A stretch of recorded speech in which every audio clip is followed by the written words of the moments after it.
That's right, people. We're doing a Dakota Digital in a 96 Impala today. I searched on YouTube and I couldn't find a single video of anybody with a detailed install on how they actually put it in, let alone one on a 96 Impala or any kind of B-body.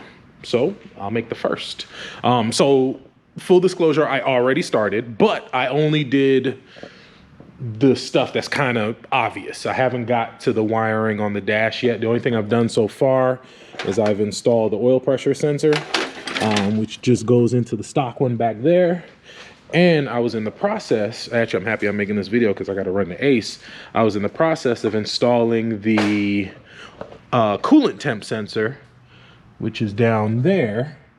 But the problem is, because this car has headers, I'm trying to find my light so I can show you. This car has headers, and so if it had stock manifolds, I'd have been home free. But because the car has headers, I'm gonna have to run a 90-degree on it to make it fit. So I'll show you what I'm talking about here. And this part, I mean, this is the easy part. And what's good about these LT1s is you got two separate places you can get the coolant temp from. Luckily, the one up there on the water pump, that feeds the computer. And then the one here on the passenger side head feeds the gauge. So you don't even have to mess with the one that feeds the computer, because if you have like an LS or something you want to put Dakota Digital in, there's only one sensor, so you'll have to tap into that. But with this, it makes it really easy. So that's the other sensor there. And as you can see, you know, you only got maybe about 1.5 inches of space, and this is the plug. So there's no way that plug's gonna fit in there, you know, and be able to work. So I'm gonna have to do is get a 90 for that, so it'll go straight up and down, and then I can do it that way. So I'm gonna run to ACE here in a second and go do that. So that's the obvious stuff, the oil pressure. And another good thing about these LSs, these B-bodies are the oil pressure sender in these cars is not very accurate at all. It's more of either you have oil pressure or you don't. So, and especially with the 96s, they don't even have a gauge, they just have a light. So it's like either you have oil pressure, the light won't come on. If you don't, then it will. I forgot what the threshold is, but I'm pretty sure at a certain pressure, it'll, you know, kick the light on. But we're going to do away with that system altogether. Dakota Digital comes with its own oil pressure sender. And so I already got it mocked up in here. So this one's the blue and black, I believe. And I got the plugs here that go into the cluster. These are the two plugs, and I have the schematic saved in my phone for what each wire is. And then you got the, oh, I don't need the light anymore. Then you got this is the brain here for it. So this is where all the wires and stuff go into. The only one that I'm gonna have a little bit of fun with, and I don't believe this is specifically for this car, I think this is for just maybe an older transmission, but this is the speed sensor and the speed sensor wiring. But I believe that's for like an older transmission with a mechanical VSS, vehicle speed sensor. So I think I'll just need to tap into the speedometer wires that are already in this car, since it's already got a digital signal, because the plug in the back of the transmission is a digital one. So that's it, guys. So we'll be doing a Dakota Digital install today. And actually I have two to do, because I have this car, and if you remember my LS swap from Hell car, that car also came with a Dakota Digital that I need to install. And it'll be pretty much the same process. The only difference is that car has an LS. But it'll be the same. And I actually was gonna buy that Dakota Digital from that guy until I found out it was blue and black. I would have did a white and black on my car, but I really want a red one. And Dakota Digital is like super back ordered right now. So the car looks really nice in the camera there. Oh, I can't wait for this thing to be painted. But yeah, so that's about it right now, guys. So I'm gonna pull that sender off. I'm gonna run to ACE and try to get a 90 for it. And then come back. I'll probably stop somewhere and have those papers printed out, so I don't have to keep my phone up. And well, it doesn't matter. But yeah, so I'm gonna definitely go get a 90 for that, so I can make that fit. and then we'll dive into the wiring behind the dash and running everything, and hopefully it's pretty straightforward. This is my first time, full disclosure, is my first time doing the Dakota Digital, but once I do it once, I can do it 1,000 times. So I'm gonna run the Ace, grab that adapter, and then I'll see you back in a second. All right, back from Ace, got the 90. So it's basically just a male end with a 90 female end, and then you got the adapter, and then the sensor will go into the adapter like that, and so make it point up instead of against the header. Problem is, when I was trying to screw it in, dipstick was in the way. Every time I try to turn it, it hit right there. So I gotta pull the dipstick out, but the problem is the bolt for the dipstick is underneath the coolant temp sensor, and it hits against the header. So I'm gonna skip this part for now, and I'm gonna jump inside and start working on the cluster wiring, which I'm pretty sure that's what you guys want to see anyway, because nobody cares about installing a coolant temp sensor. It's, you know, it's easy stuff. And a bonus, a customer actually just came and dropped off some more goodies. So he's got the gear selector edition that comes with the Dakota Digital. So apparently this allows it where you can see what gear you're in on the cluster itself. So that should be fun.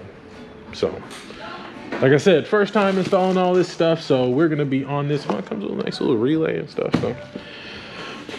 So far we got the wires pulled out. So these are the two connectors that plug into the cluster, the back of the cluster. So pretty much I think most of the wires I'm gonna need, besides the coolant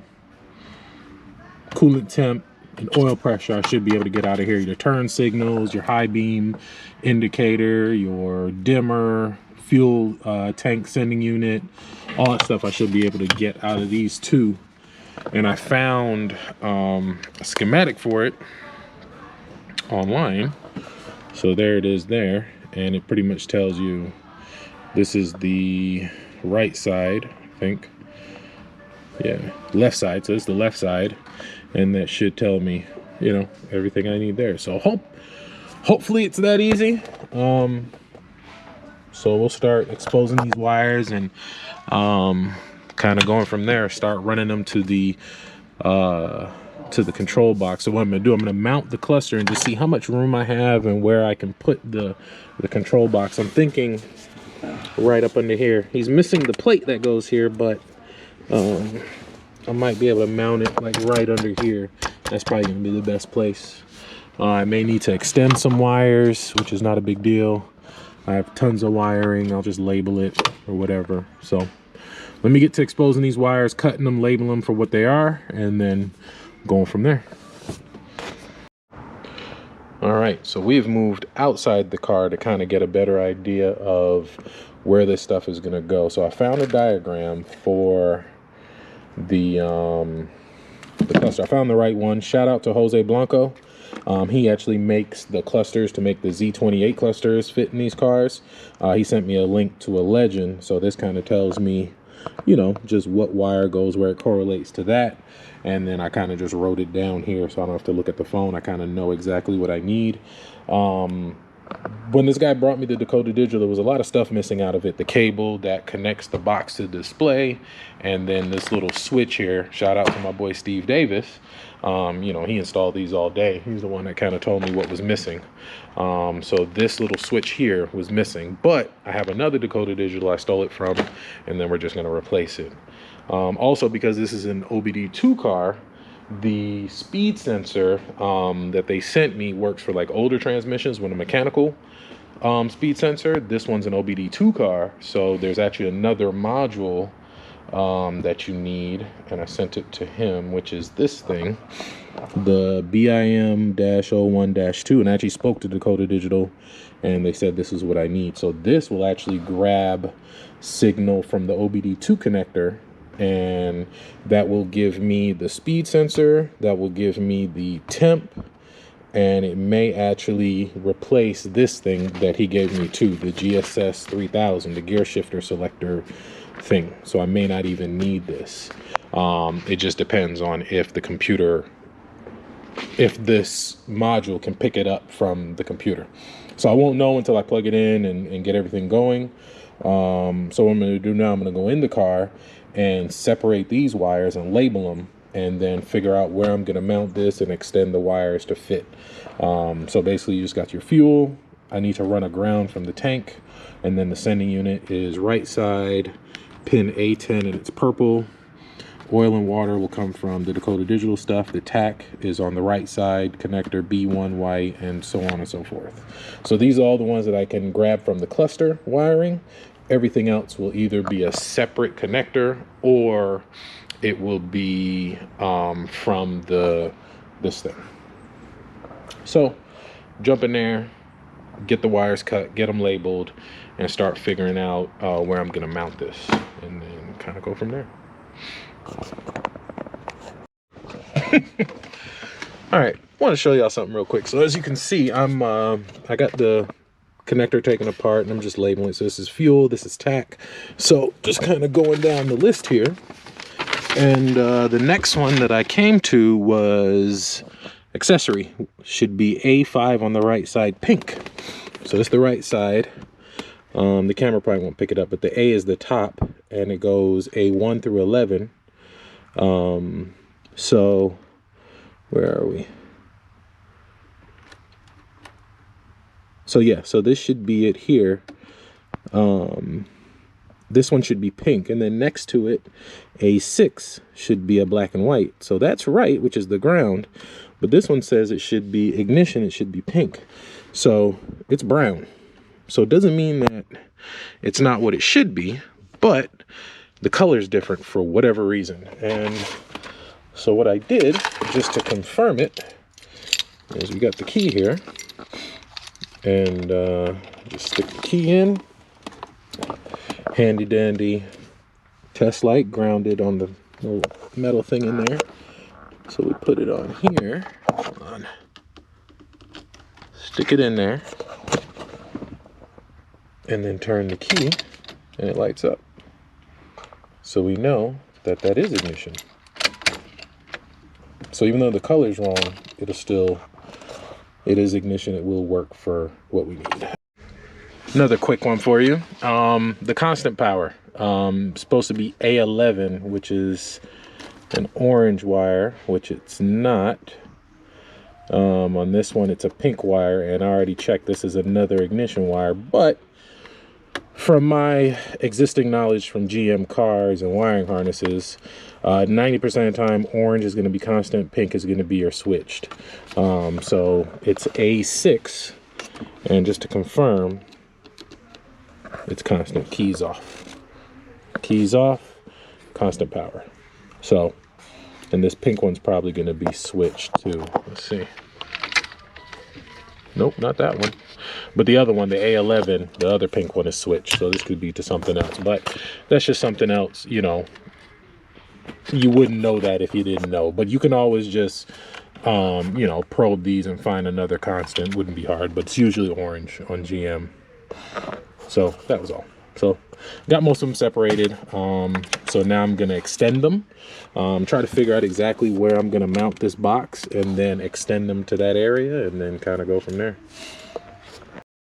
All right, so now got all the wires that I need separated, and you know, stuff like that. So I'm gonna start extending them. I was looking for somewhere to mount it. If you've ever taken your lower dash off, there's a huge piece missing from right here. So you can see where it was broken here and up here. So it's actually a piece that comes across here, which would have been the perfect place to mount it, but he's got a bunch of other stuff going on here, so I don't want to interfere with that. So the best place that I found is right here. I won't be able to screw it in, but some double-sided tape will do the trick, and it'll be right here. You'll still be able to see everything. Some of the wires I won't need to extend very far. And then there's an access hole there, and I can run the wires over into here and run them, you know, across or however I need to do it. So I think this is where I'm going to mount it, and So I'm gonna start extending and labeling the wires and start plugging them in, and then we'll see if we can power up the unit and go from there. So we're getting it. I spoke to the customer. He actually found the bag of stuff that he was missing, which is the Cat cable, the Cat 5 cable, but he brought me one, but I think the factory one's, the one that comes from Dakota Digital, is gonna work better. And he found the little switch, the little programming switch. So he's gonna bring those and the BIM module. So I'm just gonna get this, the stuff that, which is this is the switch that I'm talking about. So I'm gonna get the wires that I do have hooked up. I'm gonna use the extra Cat cable that I have to hook it all up, make sure it powers on, turns on and off with the power, and then I'll be able to get all the readings from everything else later. But at least I can get the unit installed, and then I'll worry about running all the wires and stuff after for the OBD2 stuff and stuff like that. We are back. So, as I was saying, wires are extended on this side. This is everything we don't need. We're just gonna tuck that back in there.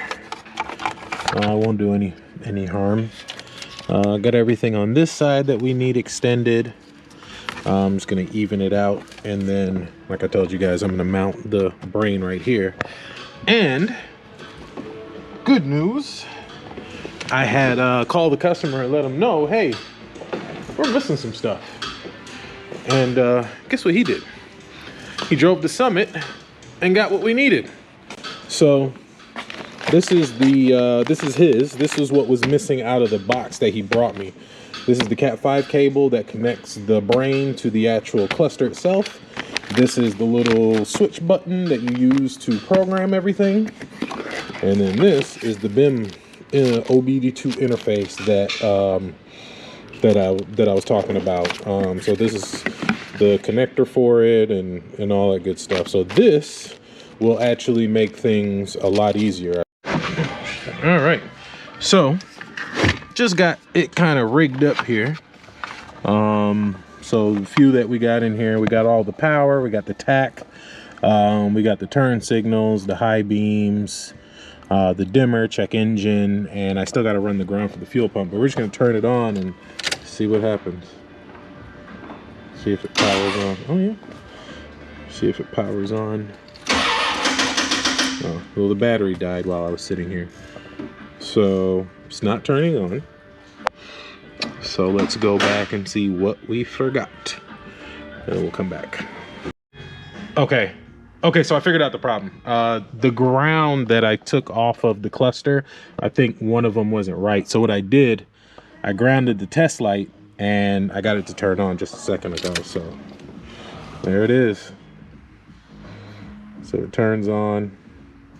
It does stuff, but that's about all it does for now. So we know it's got power, but I think the voltage is too low to do anything else. So we'll let the the battery charge a little bit, and then we'll jump back in here and do it. But at least I know that stuff works. So now I'm going to work on installing the OBD2 module and the OBD2 module, which is this thing, the interface, and some other stuff, and just kind of get everything kind of where it needs to be now that I know it powers on and everything like that. So we should be good.